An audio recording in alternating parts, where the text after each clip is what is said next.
Alright, tonight I have a great honor to have Mr. Bokar Dieng as an honorable guest of Vision Diaspora, USA, with Charisma Production. Mr. Bokar is one of the most brilliant intellectuals of the West African diaspora in Columbus, Ohio. As a founder and a co-founder of multiple communities organizations, Mr. Dieng has keen desire to see the West African community thrive, prosper, and achieve self-sufficiency, through education, and other empowerment means. Mr. Dieng has always been active within the community, but in 2005, Mr. Bokar Dieng was involved in a horrible car accident which made him... In 2006. 2006? Okay, sorry. In 2006, Mr. Bokar Dieng was involved in a horrible car accident which made him end up on a wheelchair. Despite of that, Bokar has not lost his faith, sense of humor, resilience, and engagement in the community endeavor. Good evening, Mr. Bokar. Good evening, Mr. Saidu. How are you today? I'm wonderful. Thank you. My first question. Currently, we are mourning the 5 members of the same family in our community, Denver, Colorado, the George family. What are you feeling? First of all, thank you for inviting me to Vision Diaspora today. Thank you.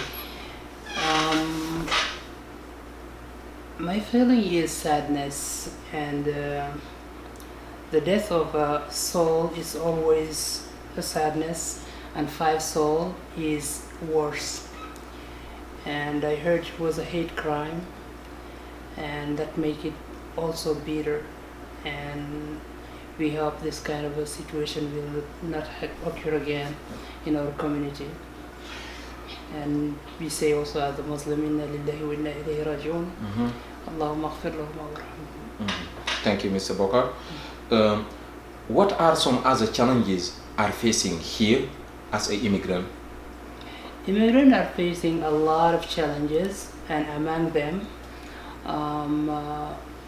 securing a job, raising our children, the how do you call it, the cultural shock, the cultural background, and raising our children and helping them to succeed in their education.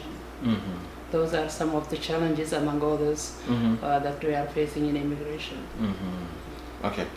Mr. Bokar, do you think we can prosper in Africa, and how we can prosper in Africa?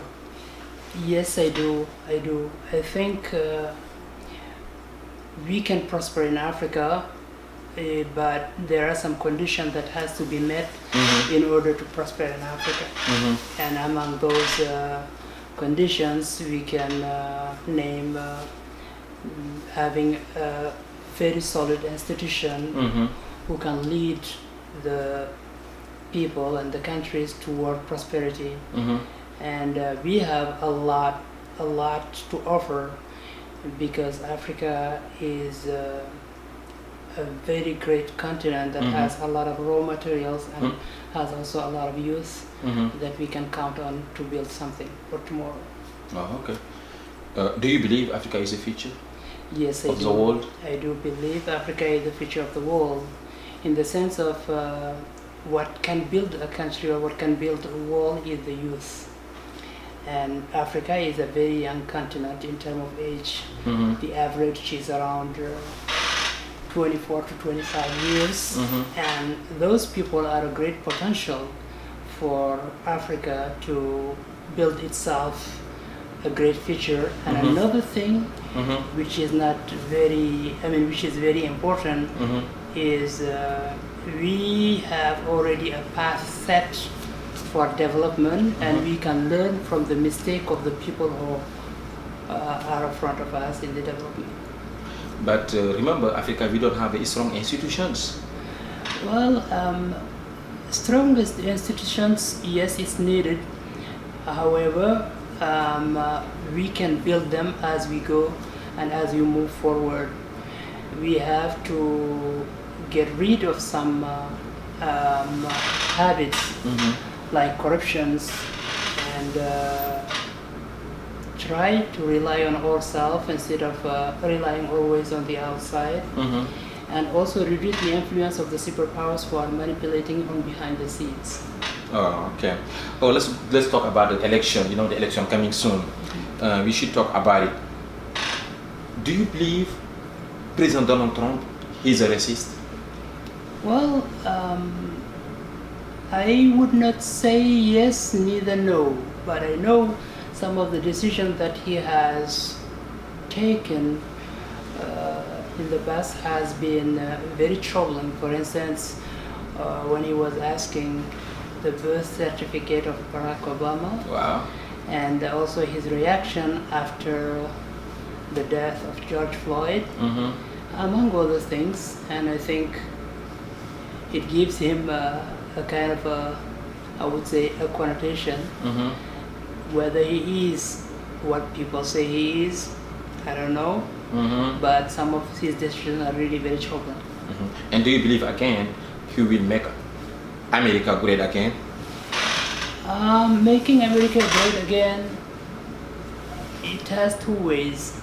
If we look it in the vision of just, or in the perspective of, I would say economically, it's possible, but people are not just economic, they are also individuals, they are also societies, they are humanists, and in that way I think making America great will require someone to do not have this I would say connotation of racist, but somebody who's gonna be kind of a leader who's gonna cover everybody. Okay, all right. Let's talk about Joe Biden. Why Joe Biden chose Kamala Harris as his vice president? Do you think that is a great idea? Yes, I think it's a great idea because Mr. Biden is a great leader and he's a great guy, and if he chooses Kamala as a running mate because of her qualities, I saw her during the primary, she was really great, and she has also proven that she is able to lead in California where she was working. But beside that also we should remember that nowadays what we have is the balance between the two genders, which is male and female, is in favor of the females. So I'm sure as a female also she will be attracting a lot of female voters, and also as a member of a minority, she will bring also the focus of all the minorities who are right now becoming the majority in the United States. And so in that way, I think it's a good choice. Okay. All right. How many minutes left? Okay. My last question, Mr. Walker. What is your advice to the newcomers, who came to the United States seeking opportunities and better lives? Well, America is a land of opportunities, but there are a lot of challenges that we are facing once we are here. As I told you in the beginning, the first is the cultural shock, and as we gonna live here alone, we will be facing some of the challenges. It's not all golden as people think. No, it's very difficult sometimes. However, there are two people who come here. The one who came to stay and the one who came to go back. Oh, okay. As those who came to stay, it might be very easy for them because they didn't leave anything back. So, but for those who come and who want to go back, even if it is not forever, but from time to time, it could be very challenging. But I would advise people who are gonna come here to do not think that it is just bend over and pick up the money. You have to be very hardworking in order to succeed. Okay. Thank you. What is your last word you want to say before we get off the show? you want to say? I would like to thank you for giving me the opportunity to express myself. When it comes to immigration, I would say it's not, as I say, the chicken with the golden eggs. Okay. No, it's not a chicken with the golden eggs. There are a lot of struggles that maybe the immigrant won't show when they go back home. It does not mean I am not encouraging people to come back, to give their shot to see if they can prosper in the United States. However, you have to be ready to face some challenges and to know that also in Africa we can make it happen if we really focus on some places. All right.